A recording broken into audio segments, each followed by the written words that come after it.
어, 시인이자 문학가인 오스카 와일드라는 사람이 쓴 우화적인 단편 가운데에 지옥의 단편이라는 그러한 제목의 작품이 있습니다.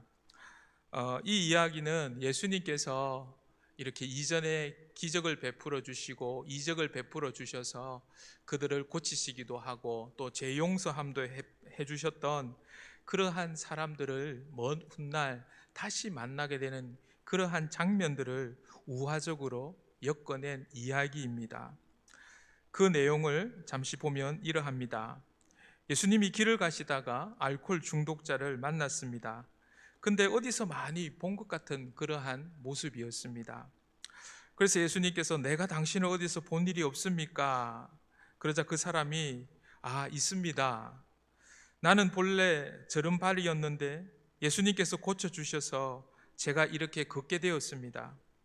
그런데 저른발이었을 때는 이렇게 저렇게 얻어먹고 살았는데 건강해지고 나니 할 일도 없고 누가 나를 써주지도 않고 환영해주지도 않습니다. 그래서 술로 세월을 보내다가 이렇게 알코올 중독자가 되었습니다. 그러다가 또 한 사람을 예수님이 만났습니다. 그 사람은 창녀였습니다.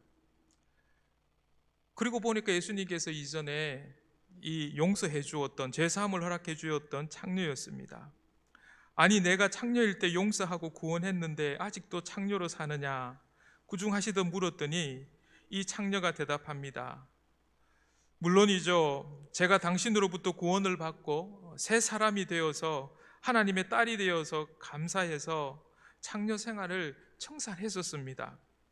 그런데 아무도 그들도 보는 사람이 없고 갈 데도 없고 할 일도 없고 그리고 무엇보다도 외로워서 살 수가 없었습니다. 그래서 다시 옛날 직업으로 삽니다. 그러면서 그렇게 자신이 다시 창녀가 되었다라고 이야기를 합니다. 그리고 마지막 또 한 곳에서 예수님께서 아주 혈기가 많은 조폭처럼 생긴 사람을 만났습니다. 역시 가만히 보니까 예수님께서 아는 사람이었습니다. 아니 자네가 어떻게 하다가 조폭이 되었는가? 예수님, 저는 원래 시각장애자였는데 예수님께서 저의 눈을 치유해 주셨습니다. 그래서 감격하고 감사했습니다만 눈을 감았을 때는 몰랐는데 눈을 뜨고 보니까 세상에 안이 꼬운 사람들이 너무 많았습니다. 더럽고 치사하고 모순되고 부조리하고 부정부패, 사치와 타락, 여기에 울분이 터져서 주먹을 쓰다 보니 조폭이 되었습니다. 라는 이야기입니다. 오스카 와일드라는 이 사람이 나름대로의 신앙의 통찰력을 가지고 성경을 묵상하면서 쓴 작품입니다. 그는 하나님의 은혜를 입었다라고 말하는 많은 이 사람들을 보면서 그렇게 은혜 받는 사람들이, 은혜 받은 사람들이 그 은혜에 걸맞지 않는 그러한 삶을 살아가는 모습을 보면서 하나님의 그 은혜와 기적을 받는다 하더라도 그것이 자기의 그 내면화가 되지 않으면 오히려 이것이 무서운 칼날이 되고 무기가 되어서 은혜를 입은 자와 그 삶을 파괴하는 것이 된다라는 것을 보여주고 있습니다. 오늘 우리가 읽었던 이 본문 가운데에도 하나님의 은혜를 입은 이 사람이 하나님 앞에 이 은혜를 어떻게 내면화시키는가에 대한 말씀을 우리에게 주시고 계십니다. 특별히 오늘 우리가 읽은 이 본문은 우리가 감사주일 때마다 자주 듣게 되는 설교의 본문이기도 합니다. 오늘 동산교회가 39주년을 맞이하여서 이렇게 감사 예배를 하나님 앞에 드리게 되는데 우리가 지금까지 이 누가복음 말씀을 쭉 이렇게 강해하면서 지금 설교하고 있는데 오늘 하나님께서 이 창립 감사주일을 맞이하여서 감사에 관한 이 본문을 주셔서 저는 먼저 참 하나님께 감사했습니다. 여러분, 교회가 무엇입니까? 교회는 건물도 아니고 제도도 아닙니다. 교회는 바로 하나님께서 불러내신 사람들의 이 모임입니다. 그 교회라는 것은 바로 구주 예수 그리스도를 구원자로 믿고 또 구원을 받아서 그 주님을 주인으로 삼아서 바로 그분께 오늘 우리들처럼 예배하고 또 그분의 사랑과 뜻을 이 땅 위에서 삶으로 심어가는 그러한 사람들의 모임이라고 표현할 수 있을 것입니다. 이런 의미에서 오늘 창립 감사주의를 맞이하는 이 동산교회, 오늘 하나님께서 이 감사라는 이 주제로 하나님의 뜻을 우리에게 또 깨닫게 해주시기를 원하고, 또 하나님이 주시는 그 뜻을 우리가 또 살아낼 수 있는 그러한 교회 되어지기를 원합니다. 오늘 본문으로 따라가 보면 오늘 누가는 먼저 예수님께서 여전히 예루살렘을 향하여서 가고 있다라는 것을 이야기해 주고 있습니다. 이미 우리가 누가복음 9장에서 예수님께서 때가 차신 줄을 아시고 마음의 결정을 하시고 결심을 하시고 의도적으로 바로 그 십자가를 향하여서 예루살렘으로 이 여정을 시작한 것을 언급하고 계십니다. 그리고 13장에서도 누가는 여전히 예수님의 그 여정이 예루살렘을 향하고 있다라고 말하고 있고, 오늘 세 번째 이 17장 오늘 본문 가운데에서 바로 예수님이 먼저 예루살렘을 향하여서 가고 있는 중이다라는 것을 우리에게 이야기해 주고 있습니다. 그렇게 예루살렘으로 여행하는 그 가운데에 예수님께서 또 한 마을에 막 다다라를 섰을 때에, 그때에 멀리서 10명의 나병 환자가 예수님을 향하여서 소리를 쳤습니다. 외쳤습니다. 율법에 의하면 이 나병 환자들은 당시에 일반인들로부터 약 45m 정도 거리를 유지해야 된다는 그런 규정이 있는 것을 생각해 볼 때에 적어도 이들이 그 정도의 거리에서 예수님을 향하여서 외쳤을 것입니다. 이렇게 이 먼 거리에서 예수님을 이렇게 부르짖었을 때에 그 소리를 들었던 예수님께서 바로 이들이 지금 우리를 긍휼히 여겨 주십시오, 예수님 우리를 불쌍히 여겨 주십시오 라는 그러한 음성을 듣게 되었습니다. 구체적으로 무엇을 말하지는 않았지만 예수님께서는 이미 이들이 무엇으로 예수님 앞에 요구하는지 간절히 바라는지를 알고 계셨습니다. 그래서 예수님께서는 그들의 바람대로 이 나병에서 고쳐주시기를 원하셨습니다. 그래서 이미 그 고쳐주셨고, 그리고 나서 바로 이 사람들에게 뭐라고 말씀하시냐면 제사장들에게 가서 너의 몸을 보여라 라고 이렇게 말씀하셨습니다. 당시에 나병 환자들이 낫게 되면 제사장들에게 가서 바로 자기의 그 나은 몸을 확인받고 나서야 당시에 나병을 앓았던 사람들은 다시 일반인들이 거주하는, 그래서 자기의 가정으로도 돌아갈 수도 있고 자기의 마을로도 들어갈 수가 있었던 것입니다. 그래서 지금 예수님께서는 사실 지금 이들이 전혀 낫지도 않았는데 제사장들에게 가서 너의 몸을 보여라 라고 이렇게 말씀하신 것은 낫지 않았지만 이미 예수님은 이들에게 낫게 하시고자 하는 그러한 뜻을 품으셨고 소원이 있으셨다라는 것을 말씀해주고 있습니다. 그런데 이 말을 들은 이 10명의 나병 환자들이 지금 제사장들에게 갔다라는 것입니다. 근데 정말 예수님의 그 말씀을 듣고 제사장들에게 갔는데 돌아가는, 바로 제사장들에게 가는 그 가운데에 이들이 몸이 다 나은 것을 알게 되었습니다. 그들은 병이 나은 것을 보고 기뻐했고, 그리고 이 가운데에 이 10명 가운데에 9사람은 너무 기뻐서 이렇게 제사장들을 향하여서 더 속히 그들의 발걸음을 재촉했을 것입니다. 왜냐하면 한시라도 더 가족들을 만나고 싶고 한시라도 더 자기의 그 삶의 그 본거지로 돌아가고 싶었을 것입니다. 그런데 그 10사람 가운데에 한 사람만 가던 길을 멈추고 다시 예수님께로 돌아왔다. 그러고 나서 그 예수님 앞에 엎드려서 감사했다라는 것이 바로 오늘 본문의 내용입니다. 오늘 이 본문의 내용은 우리가 익히 잘 알고 있는 내용입니다. 그런데 오늘 이 본문의 말씀을 마주할 때에 저 개인적으로 두 가지의 이 의문이 이 말씀 가운데에서 생겼습니다. 첫 번째는 17절이었습니다. 17절 말씀에 보면 예수님께서 감사로 온 이 한 사람을 제외하고 나머지 9사람에 대해서는 책망하는 듯합니다. 뭐라고 말씀하시느냐면 예수께서 대답하여 이르시되 10사람이 다 깨끗함을 받지 아니하였느냐 그 9은 어디 있느냐라고 이렇게 말씀합니다. 돌아오지 않은, 다시 예수님께 오지 않은 이 9사람에 대해서 예수님께서 책망하시는 이유가 무엇일까?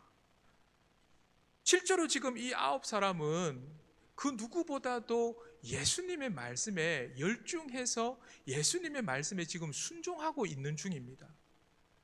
이것을 말씀하신 분이 예수님이기 때문입니다. 예수님께서 바로 말씀하신 것처럼 지금 그것을 믿고 낫기도 이전에 정말 순종하면서 예수님의 그 말씀을 따라서 제사장들에게로 향했다라는 것입니다. 그것도 자기가 나병이 나아서 간 게 아니라 낫지도 않았지만 제사장에게로 향했다라는 것입니다. 엄청난 믿음이죠. 믿음이 없이는 이 일을 할 수가 없는 것입니다. 그런데 왜 예수님께서는 이것에 대해서 이렇게 책망하시는 듯 말씀하시는 것일까? 이것이 저에게 잘 이해되지 아니하는 부분이었습니다. 그런데 이 말씀을 묵상하면서 그런 생각을 하게 되었습니다. 아, 그렇다. 우리 주변에 오늘 이 10명의 나병 환자와 같이 자기의 문제를 붙잡고 자기의 어떠한 어려움의 그것들을 붙잡고 주님 앞에 믿음 가지고 나오는 사람들은 의외로 자주 볼 수 있다라는 것입니다. 우리가 병이 들었을 때나 사업이 망했었을 때나 생각하지 않은 그러한 어려운 일들이 생겼었을 때에 우리는 정말 의지할 곳 없어서 다른 방도가 없어서 예수님께 우리가 의지하게 되는, 그런데 사실 오늘 이 10사람이 들고 나왔던 그 믿음은 어떤 면으로 보면 바로 자기 자신들이 들고 있었던, 자기 자신들이 겪고 있었던 이 문제들을 해결하기 위하여서, 해결받기 위해서 하나님 앞에 들고 나왔던 것입니다. 그런데 우리가 가만히 생각해 보면 우리도 이미 많이 경험해 본 그러한 일들이지만 지금 이들에게 있어서 이 문제, 이 나병이라는 이 문제가 한 가지 해결함 받았다고 해서 그들의 인생의 그 모든 문제가 다 해결될까? 저는 결코 그렇지 않다라고 믿습니다. 아마 여러분들도 이미 다 경험하셨을 것입니다.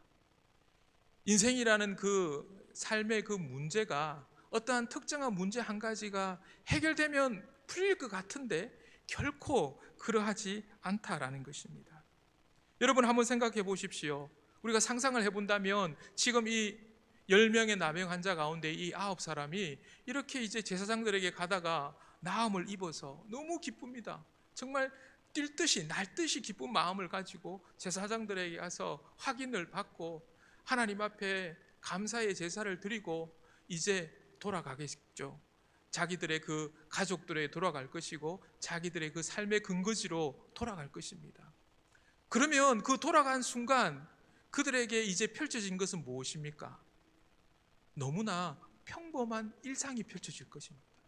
어떻게 보면 자기 집에 갔는데 모든 사람들은 다 똑같은, 그냥 피부에 아무런 문제가 없는 일반인, 자기의 마을 사람들 모든 사람들이 다 피부에 아무 문제가 없는 그냥 일반적인 그러한 몸의 상태, 말 그대로 일상으로 돌아가 버린 정도였다라는 겁니다. 예수님께서 말씀하시는 이 책망하는 듯한 이유는 바로 여기에 있을 것입니다. 그 9사람은 다 기적을 보고 감격했겠지만, 그런데 이 다시 예수님께 돌아온 이 사마리아 사람 한 사람만큼은 기적에도 감사했지만 그 기적을 일으켜 주신 그 주님께 감격하고 있다라는 것이죠. 바로 이 9사람과 이 한 사람의 차이는 바로 여기에서 드러나고 있습니다. 이 한 사람은 기적을 주신 하나님 앞에 감격하고, 바로 이 차이가 감사로 지금 표현이 되어지고 있다라는 것이죠. 우리도 다 같다라고 생각합니다. 신앙생활을 하면서 하나님께서 나에게 주시는 것에 감격하는가, 아니면 하나님 그분께 감격하고 있는가, 우리는 그것을 물어보아야 합니다. 만약에 하나님께서 주신 것, 그것을 따라다니면서 신앙생활하고 있다면 우리는 어쩌면 예수님 앞에 섰을 때에 오늘 이 예수님께서 책망하셨던 이 9사람의 그 무리 가운데에 들어갈 수밖에 없을 것입니다. 그러면 예수님께서는 어떤 의미로 이들을 책망하고 계시는 것일까?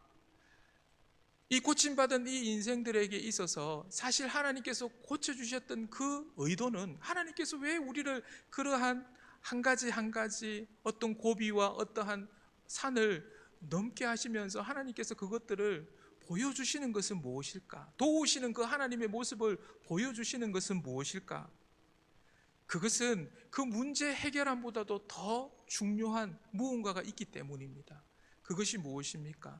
바로 그것을 통하여서 하나님과의 단절되었던 그 관계 가운데로 다시금 하나님과 이어질 수 있는, 죄로 인하여서 단절되을 수밖에 없었던 그 하나님과 다시 이어질 수 있는 그러한 절호의 그 은혜를 하나님께서 허락해 주신 것입니다. 근데 우리 대부분은 이러한 하나님과의 다시 이어진 이 관계, 그래서 그 하나님 그분에게 주목하기보다는 오히려 하나님께서 주신 것에 더 매료될 때가 많죠. 마음을 뺏길 때가 더 많다라는 것입니다. 오늘 이 9사람 틀림없이 하나님 앞에, 오늘 이 예수님 앞에 감사했을 것입니다. 감사하는 마음을 가졌을 것입니다. 그런데 그 감사는 오늘 예수님의 입장에 볼 때에는 예수님과의 관계 가운데에 전혀 관계성이 형성되지 못한 그러한 감사에 이르를 수밖에 없었다라는 것입니다.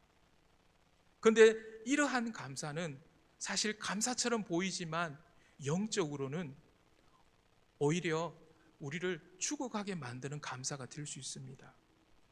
그 대표적인 예가 우리가 사도행전 5장에 보면은 아나니아와 삽비라의 사건을 보게 됩니다. 그들은 재산을 팔아서 하나님 앞에 바친 사람들입니다. 그들이 얼마나 큰 은혜를 입었기에 자기들의 전답을 팔려고 생각을 했겠습니까? 하지만 그들이 하나님과의 관계는 어땠을까? 그들이 하나님과의 그 관계를 말씀해 주는 그 말씀을 보면 성경은 이렇게 증언하고 있습니다. 네가 성령을 쏘겼느냐? 사람에게 거짓말한 것이 아니요 하나님께로다. 이렇게 성경이 증언하고 있습니다. 그들은 하나님께 받은 엄청난 은혜에 한없는 감사를, 그 누구보다도 큰 감사를 표했습니다. 사람이 보기에는요. 근데 그 이면에 하나님과의 관계를 보니까 그들은 성령을 속이고 있는 중이었고 하나님 앞에 거짓말하고 있는 중이었다라고 성경은 증언하고 있다라는 거죠. 무슨 말입니까? 하나님과의 관계는 전혀 없고, 지금 사실 우리가 잘 아는 것처럼 성경이 우리에게 말씀해 주시는 것처럼 이 아나니아와 삽비라는 그 교회의 많은 사람들이 바나바라는 사람이 재산을 팔아서 교회 앞에 바치니까 많은 칭찬을 받고 많은 영광을 받는 것 같고 많은 존경을 받는 것 같고, 바로 그 영광을 자기들도 받고 싶어 했던 것이죠.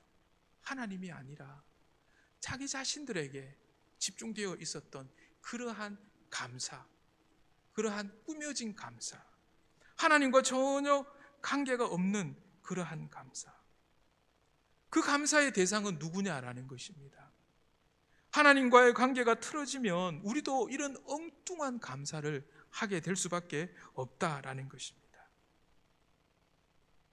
나병이 낫게 되고 보이지 않는 눈이 보이게 되고 심지어 죽었던 사람이 다시 살아나기도 했습니다. 그런데 조금 전 말씀드린 대로 이런 기적과도 같은 일이지만 그러한 기적 그 이후에 죽은 나사로가 살았습니다. 근데 죽은 나사로가 살았는데 그 기적 이후에 나사로는 어떻게 되었습니까? 사실 그냥 평범한 사람처럼 되었습니다. 또다시 죽었습니다. 그냥 평범한 일상을 살다가 죽었다라는 거죠. 죽은 사람이 다시 살아나는 이것보다 더 큰 기적이 있겠습니까? 그런데도 그 기적을 통해서 우리가 하나님과의 바른 관계를 만들지 못하면 그것은 아무런 소용이 없는 것입니다. 여러분, 오늘 우리가 살아가는 바로 지금 이 순간은 바로 어제 죽었던 그 누군가가 그토록 살고 싶었고 바라던 순간이라는 겁니다. 그러니까 여러분과 저는 지금 이 순간, 이 예배드리고 있는 이 순간은 기적을 살아가고 있는 것이죠. 근데 그 기적을 살아가고 있으면서도 여러분 어떻습니까? 저는 어떻습니까? 일상입니다. 그냥 일상이라는 거죠. 근데 이 일상 가운데에서 우리가 하나님과의 관계가 바로 맺어져 있으면 그 일상은 더없이 기적적인 일상이고 늘 감사가 넘치는 그런 일상이 될 수밖에 없는 반면, 하나님과의 관계가 단절되어져 있으면 아무리 큰 기적을 경험하고 죽었다고 다시 살아난다고 하더라도 고작 그냥 일상 가운데에서 살다가, 우리의 평범한 일상은 어떻습니까? 감사보다는 오히려 불평이 더 많은 순간이 더 많지 않습니까? 그렇게 돌아갈 수밖에 없다라는 것입니다. 왜 그렇습니까? 바로 감사의 대상이신 하나님과의 관계가 바르지 못하기 때문입니다. 이런저런 조건 따지면서 감사하는 인생이 될 수밖에 없고, 그런 인생은 결국은 감사하지 못하게 되는 인생이 됩니다. 근데 결국은 감사하지 못하게 되는 인생이 아니라 한순간도 사실은 감사하지 않은 인생이죠. 우리가 보기에는 쏘가 넘어가는데 그런 인생은 절대로 감사한 인생이 될 수 없는 인생이 되는 것입니다. 하나님께서도 그렇게 말씀하시죠. 성령으로 시작했다가 육체로 마무리되는 것. 하박국 선지자가 바로 이와 같은 것들을 깨닫게 되었을 때에 그는 망하고 있는 나라를 보면서도 감사할 수 있었습니다. 우리가 너무나 잘 아는 말씀이지 않습니까? 아무것도 없습니다. 나라가 지금 망하고 있으니까 뭐가 있겠습니까? 그런데도 감사합니다. 창립 39주년 감사주의를 맞이하는 우리는 지금 사실 대면 예배도 하지 못하는 상황 가운데 있습니다. 하지만 먼저 찾아야 하는 감사는 이러한 조건이나 이런 상황 가운데 있지 않다라는 겁니다. 우리가 오늘 이 시간 창립 39주년을 하나님 앞에 감사하면서 먼저 회복해야 되는 그 감사는 다른 곳에 있는 것이 아니라 하나님과의 바른 관계, 내가 지금 그 관계 가운데에 있는가, 그 관계 속에서 감사하고 있는가, 이것을 먼저 우리는 찾아야 합니다. 회복해야 되는 것입니다. 오늘 설교를 준비하면서 저 자신 속에서도 자꾸 부끄러운 모습을 보게 되었습니다. 저희 교회가 창립기념주일을 이렇게 감사할 때마다 매년 감사헌금을 하게 됩니다. 지난해에도 감사헌금을 통해서 코로나 상황 속에서 어려운 미자립 교회를 돕는 이 일 가운데에 우리가 귀하게 또 통로로 쓰임받을 수 있는 큰 은혜를 입었습니다. 그런데 문제는 제 자신 속에 아나니아와 삽비라 같은 그 모습이 계속 보이고 있다라는 것입니다. 단임 목회자로서 교회가 1년의 예산을 세우고 그 예산은 결국 어디서 생기는 예산입니까? 성도님들의 헌금입니다. 예물입니다. 그런데 계속 제 안에 그 헌금의 액수가 자꾸 생각된다라는 거죠. 사실 이런 것들이 저희 머릿속에서 생각되어지고 계산되어지는 저 자신의 모습이 너무 싫습니다. 부끄럽습니다. 그런데 계속 기도하면서 하나님 앞에 묻고 또 묻고 또 물어도 저 자신은 제 평생 목회하는 가운데에 이러한 아나니아와 삽비라적인 이러한 시커먼 속, 이러한 것에서 저는 절대로 자유로울 수 없을 것이라고 저는 생각합니다.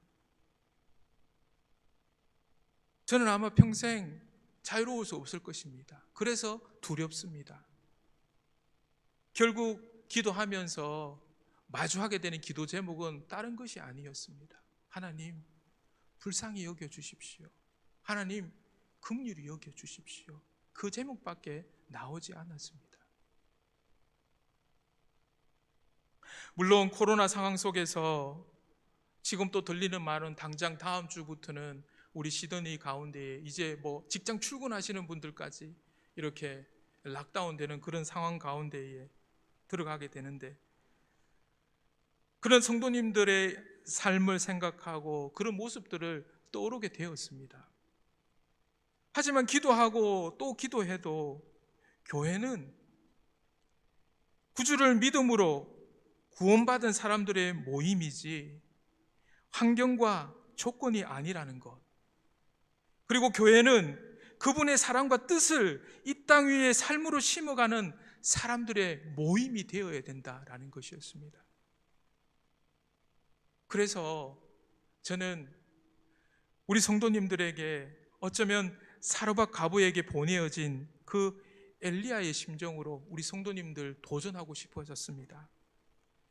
여러분, 움켜진 한 움큼의 가루와 기름 한 방울이라도 그분 속에 참되게 들이시는 그러한 성도님들이 됐으면 좋겠다. 그 결과가 무엇이었습니까? 그 사르밧 과부, 사실은 어떻게 보면 우리보다도 더 훨씬 어렵고 힘든 그 상황 가운데에서 누가 보냈습니까? 하나님께서 보냈습니다. 그 많은 과부가 있는 가운데에도 성경은 말씀하고 있지 않습니까? 그 많은 과부가 있는데 하필 엘리야를 하나님께서 사르밧에게 보냈다. 성경은 그것을 축복이라고 그렇게 기록하고 있습니다. 그 많은 나병 환자가 있는데 나만 한 사람만이 고침을 받았다. 그것이 축복이라고 말했던 것처럼 우리 누가 복음에서 누가가 그걸 그렇게 증언하고 기록하고 있다라는 것입니다. 이게 복인 줄 알면 누군들 못하겠습니까?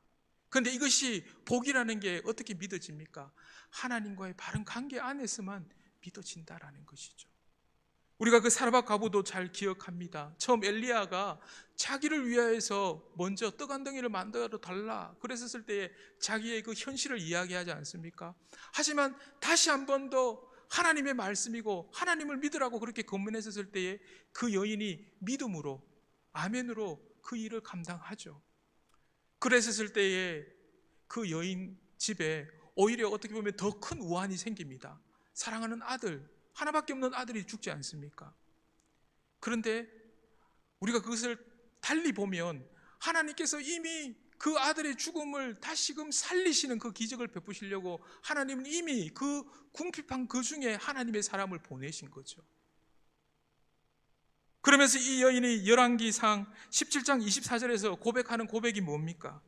여인이 엘리야에게 이르되 내가 이제야 당신은 하나님의 사람이시요 당신의 입에 있는 여호와의 말씀이 진실한 줄을 아노라. 무슨 말입니까? 하나님과의 관계가 더욱더 돈독해졌다라는 것입니다. 사랑하는 성도 여러분, 우리의 감사의 대상은 하나님이십니다. 하나님과의 바른 관계 속에서 감사하십시오. 그러면 그분께서 비록 작은 아이의 도시락이라 할지라도 5천 명을 먹일 수 있도록 축복하시는 것입니다. 이번 코로나 락다운 상황 속에서 우리가 이번에는 따로 구제 헌금은 하지 않으려고 합니다. 우리가 지금 39살 된 이 교회를 생각하면서 주님께 드리는 이 예물, 그래서 저는 두려운 것이 교회 창립 감사 예물인데 이거 우리를 위해서 사용할까 봐서 너무 사실 두려운 마음이 많이 들었습니다. 어떻게 사용해야 되나? 이거 어떻게 흘러보내야 되나? 그러한 마음들이 많이 있었습니다.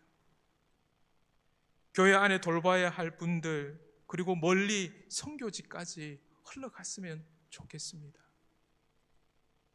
그리고 우리가 이런 일을 감당할 때 우리가 잊지 말아야 할 것이 있습니다. 이런 일을 할 수 있는 것조차 무익한 종들인 이 교회에게 주시는 하나님의 은혜라는 사실을 반드시 잊지 말아야 합니다. 행여나 우리가 이런 일을 하면서 할 수 없습니다. 우리 마음속에는 늘 그런 마음이 울쑥울쑥 불쑥불쑥 튀어나올 수밖에 없을 것입니다. 우리가 무언가를 한다라고 착각하고 그런 생각이 들면, 그런데 그 생각을 그냥 지나가게 만들어야지 우리 머릿속에 둥지를 틀게 만들면 우리는 망하게 되는 것입니다. 왜 그렇습니까? 우리가 지난 주일날 나누었던 그 말씀을 생각해야 됩니다. 지난 주일날 우리가 믿음이 언제 작동합니까? 믿음이 언제 역사합니까? 언제 일하게 됩니까? 하나님, 우리는 무익한 종들입니다. 마땅히 해야 될 일을 했습니다. 이 고백 속에는 사실은 그 밑에는 감사가 깔리지 않고는 절대 이런 고백을 할 수가 없습니다. 종된 것 너무 감사한 거죠. 그래서 그렇게 밭에서 열심히 일하고 그렇게 집안에까지 와서도 그렇게 수종 들면서도 무익하다라는 그 고백은 감사 그 위에서는 감사가 아니고서는 고백되어지기 힘든 것입니다. 우리가 이런 것을 이 믿음 가운데에서 하지 않으면, 우리가 그렇게 하지 않으면 절대로 우리 안에 이 믿음이 작동하지 못한다라는 겁니다. 우리가 감사하지 않으면 절대로 믿음이 작동하지 못합니다. 믿음으로 하지 않는 것은 다 죄라고 성경은 기록하고 있습니다.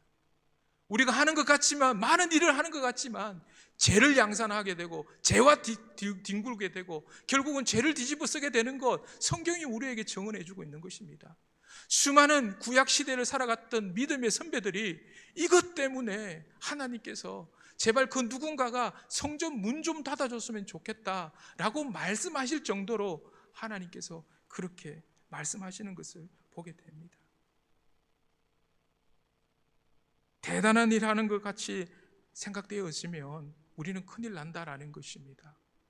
아나니아와 삽비라 되지 말라는 법이 없다라는 것입니다. 두 번째, 오늘 본문 가운데에서 마주하게 되는 의문점은 바로 19절입니다. 19절 말씀에 보면 이렇게 말씀하고 계십니다. 그에게 이르시되 일어나 가라, 내 믿음이 너를 구원하였느니라 하시더라 라고 말씀합니다. 오늘 10명의 나병 환자가 다 고침을 받았습니다. 우리말에는 내 믿음이 너를 구원하였느니라 라고 이렇게 말씀이 기록되어져 있기 때문에 이 구원은 당연히 병 낫는 구원은 아닐 수도 있다라고 그렇게 생각될 수 있는데, 영어 성경에 보면, 영어 번역에 보면 Your faith has made you well 이라고 이렇게 번역하고 있습니다. 이 구원이라는, 이 소조라는 이 단어가 낫게 하였느니라 라고 이렇게 직역하면 영어 성경으로는 그렇게 번역되어져 있다라는 것입니다. 근데 하지만 이 헬라어는 다음 장 삭개오 이야기에서도 등장하고 있습니다. 바로 누가복음 19장 10절에서 이렇게 기록하고 있습니다. 인자가 온 것은 잃어버린 자를 찾아 구원하려 함이니라 라고 그렇게 누가복음 19장 10절에서 기록하고 있습니다. 여기에서 기록되어진 바로 이 삭개오 집에 찾아온 예수님께서 삭개오에게 그렇게 이 집에 구원이 허락되었다라고 말씀하면서 하신 말씀이 인자가 온 것은 잃어버린 자를 찾아 구원하려 함이니라 라고 이렇게 말씀하신 것입니다. 이때의 구원은 바로 영혼의 구원을 이야기하는 것입니다. 저는 오늘 예수님께서 이 19절에서 말씀하신 내 믿음이 너를 구원하였느니라 라고 말씀하신 이 말씀은 지금 이 사마리아인 한 사람이 받은 이 은혜는 다른 9사람이 포함한 사람들이 이미 받은 그 은혜와는 다른 차원의 은혜라고 저는 믿습니다. 다른 사람들 병 고침 받는 것, 낫게 되는 것, 그 은혜는 다 받았죠. 그런데 오늘 예수님 앞에 감사함으로 다시 돌아온 이 사람에게만 허락되어진 특별한 구원이 예수 그리스도로부터 선포되어지고 있다라는 것입니다. 왜 그렇습니까? 그 이유는 감사는 우리로 하여금 예수님께로 돌아가게 하기 때문입니다. 감사하는 순간 우리는 환경과 조건을 뛰어넘어 예수님을 바라보게 됩니다. 어떤 사람이 이런 말을 했습니다. 하나님께는 두 가지의 주소가 있는데 첫 번째의 주소는 하늘나라이고 두 번째의 주소는 감사하는 자의 마음이다 라고 이야기했습니다.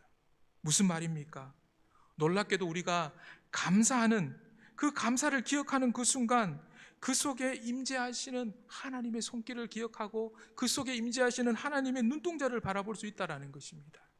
기억하지 않으면, 감사하지 않으면 그냥 의미 없이 흘러가는 시간 속의 일상 한 사건, 정도에 불과하지 않은 일들이라도 그것에 감사하면 그 안에서 하나님을 만날 수 있다라는 것입니다. 그렇기 때문에 감사하는 사람들에게 있어서는 늘 임마누엘의 그 주님을 마주하게 되는 것입니다. 바로 하나님의 주소지가 바로 감사하는 자의 그 마음이기 때문입니다. 그 속에 하나님께서 늘 좌정하고 계시기 때문입니다. 오늘 하나님께로 돌아와서 하나님께 영광 돌린 사람은 감사를 통하여서 예수님 앞에 나올 수 있는 기회로 삼고 있다라는 것입니다.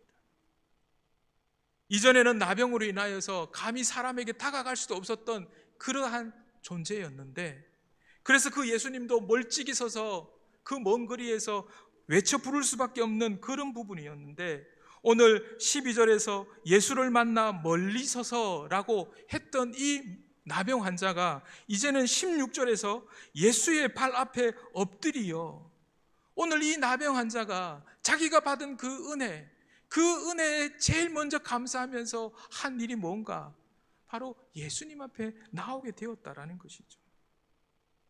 바로 그분의 발 앞에 엎드리게 되었다라는 것입니다. 구원은 다른 것이 아닙니다. 구원이 뭡니까? 구원은 내가 죽어서 천국 가는 거 구원이라고 표현할 수 있겠죠. 하지만 가장 구원을 바르게 정의하는 것은 바로 예수 그리스도와 함께하는 겁니다. 그분과 함께하는 것이 구원입니다. 우리가 마태복음 22장 14절 말씀에 보면 이런 말씀이 나옵니다. 청함을 받은 자는 많되 택함을 입은 자는 적으니라. 우리가 잘 아는 것처럼 한 임금이 혼인잔치를 준비하고 사람을 초청했지만 오지 않았습니다. 임금은 대신에 종들을 보내어서 내 거리에 많은 사람들을 초청했습니다. 마태복음 본문에 보니까 악한 자나 선한 자나 다 초대했다라고 말합니다. 악한 자나 선한 자나 구분이 없이 다 초대했습니다. 근데 초대한 그 자리 가운데 잔치집에 어느새 손님이 가득 찼습니다. 하지만 이렇게 다 청함을 받았지만 택함을 받은 것이 아니었다라는 것입니다. 받지 못한 사람은 예복을 입지 않은 사람이었습니다. 이미 다 잔치자리에 배설되어진, 예비되어진 그 예복을 입지 않았습니다. 그 예복은 무엇입니까? 예수 그리스도입니다. 무엇을 교훈하고 계십니까? 이 잔치자리가 어디라고 생각하십니까? 저는 교회라고 생각합니다. 교회 안에 들어왔습니다. 교회 안에 들어왔지만 교회 안에 들어오면 늘 예비되어 있는 것이 뭡니까? 십자가, 예수 그리스도, 우리의 예복 되시는, 우리가 마땅히 입어야 되는, 마땅히 바라봐야 되는 예수님 그분이십니다.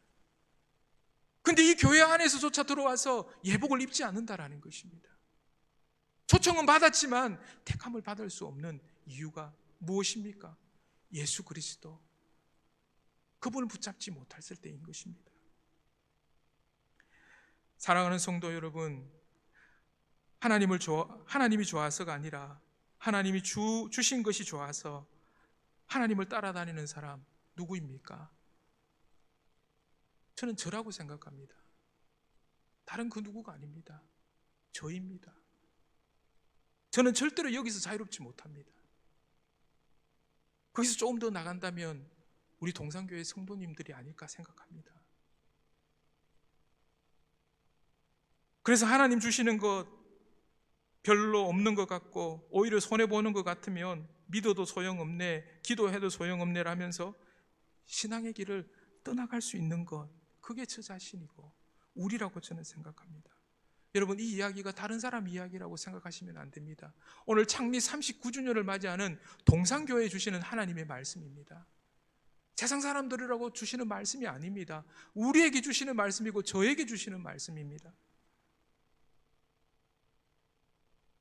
오늘 하나님과의 바른 관계 속에서 감사하는 성도님 되셔서 그 가운데에 임마누엘 하시는 예수님으로 인하여서 늘 구원의 찬송이 퍼지는 삶을 사시는 우리 모든 성도님 되시기를 주님의 이름으로 축복합니다. 기도하겠습니다. 하나님, 교회란 구주이신 예수 그리스도를 믿음으로 구원받고 그분을 주님으로 삼고 그분께 경배하며 그분의 사랑과 뜻을 이 땅 위에 삶으로 심어가는 사람들의 모임인 것을 믿습니다.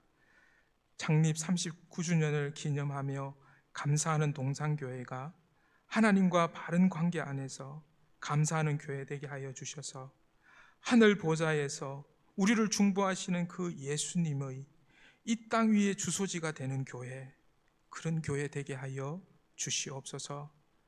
예수님의 이름으로 기도드립니다. 아멘.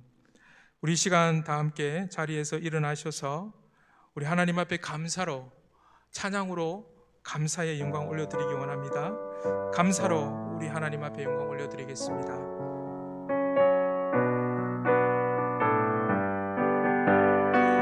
우리 함께 박수치면서 찬양하겠습니다. 감사로 제사 드리는 자가, 감사로 제사 드리는 자가 하나님을 영화롭게 하나니 그 행위를 옳게 하는 자에게 하나님의 구원 보이시리라.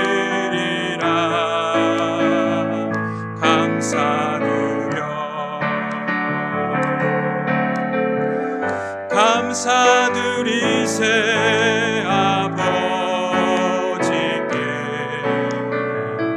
우리의 찬송을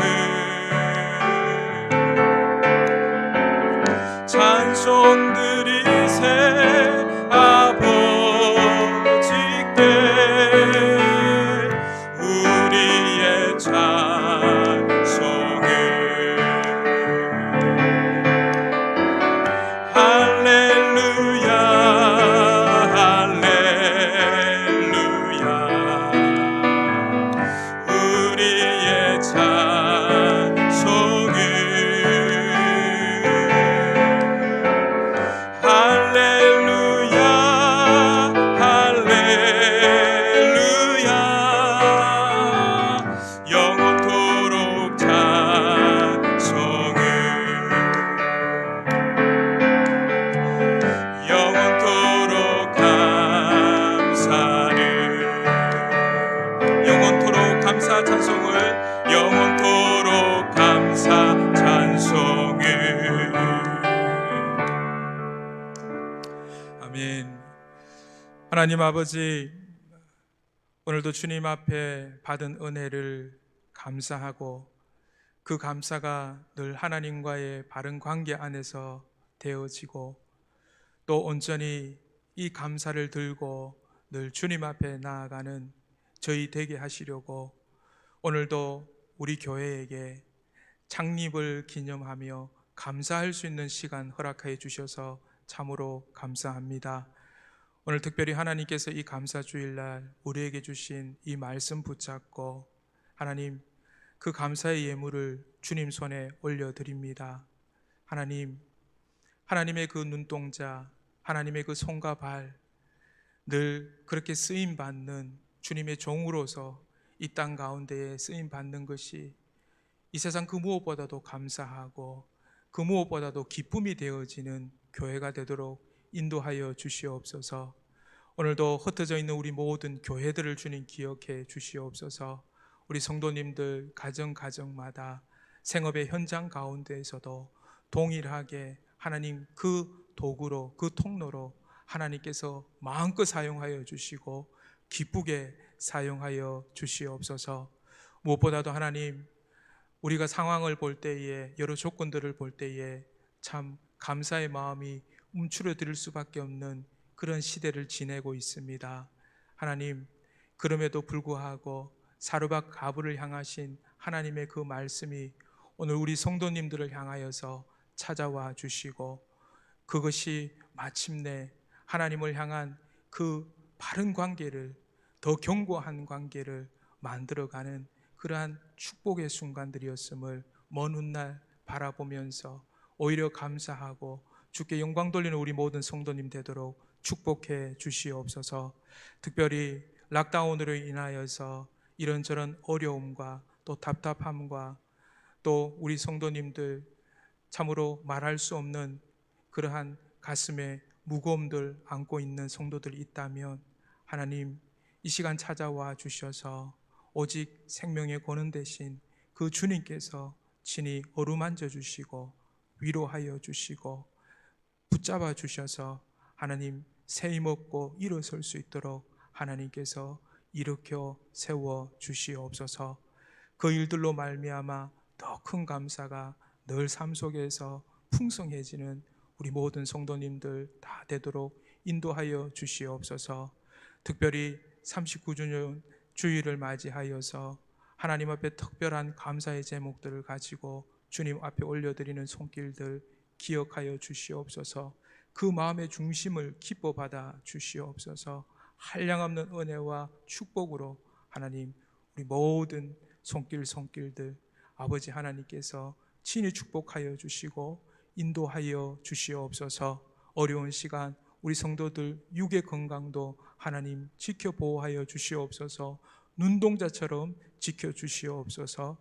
이 일들을 통하여서 더 하나님 앞에 또 기도할 수 있는, 간구할 수 있는, 그래서 예수 그리스도를 진정 인격적으로 만날 수 있는 그러한 통로로 이 일조차도, 이 시간조차도 쓰임 받을 수 있도록 하나님 축복해 주시옵소서.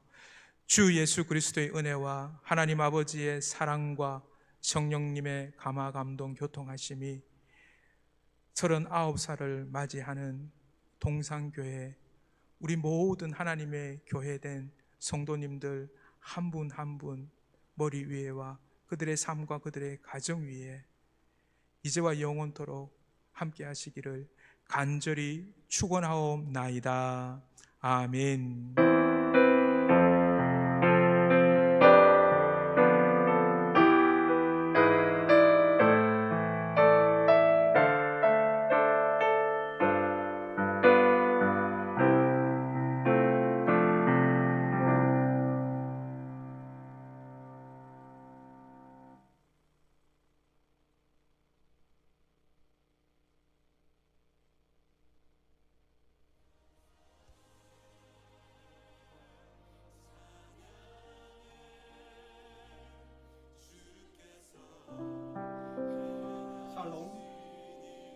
오랜만에 시드니 동산교회 이종건 목사님과 장로님, 선교위원장이신 정경신 목사님과 성도님들께 인사를 드립니다.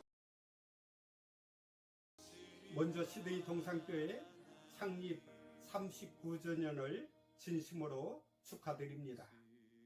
지금 이 순간까지 인도하시고 보호해 주신 하나님께 영광과 찬양을 드립니다. 고향을 떠나서 호주에 정착하시기까지 믿음으로 많은 수고와 헌신으로 시드니 동산교회를 섬기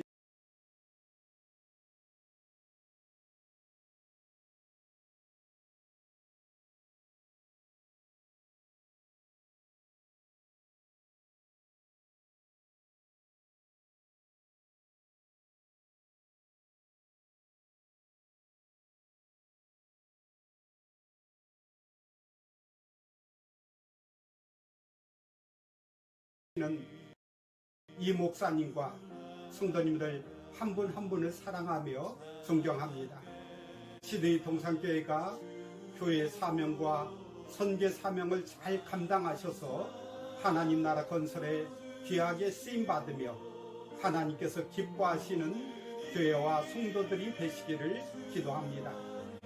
사랑합니다. 탄자니아 도도마에서 사역하는 신경규 조영진 선교사입니다. 반갑습니다. 동산교회 창립 39주년을 축하드립니다. 낡지 않은 지갑을 통해서 함께 사역하며 동역하게 되어서 감사하게 생각하고 여러분의 귀한 헌금을 통해서 이곳에 있는 장애 아이들과 또 성경이 없는 성도들에게 귀한 성경을 제공하게 되었습니다. 너무 감사하고 축복합니다. 동산교회가 39년인데 70년, 100년이 되어도 늙지 않고 늘 건강하고 생명이 샘솟는 귀하고 아름다운 교회가 되기를 사랑하고 축복합니다. 사랑합니다. 사랑합니다. 안녕하세요. 시드니 동산 가족 여러분. 주께서 사랑하는 교회를 세우신 지 39주년을 맞이하였습니다. 희노애락의 많은 여정들 가운데서 교회를 든든히 지켜주신 하나님께 감사를 드립니다. 또한 교회 안에서 서로 사랑함으로 하나 되어 주님의 사랑을 나누고 계신 모든 성도님들을 축복합니다. 코로나로 모든 사람들이 힘든 이 시기에 변함없는 사랑과 기도로 라오스를 섬겨주셔서 참 감사합니다. 저희가 부르신 자리에서 은혜로운 사역을 잘 감당할 수 있도록 계속 기도해 주시기 부탁드립니다. 모든 분들을 건강한 모습으로 뵐 날을 소망합니다. 그때까지 평안하세요. 샬롬.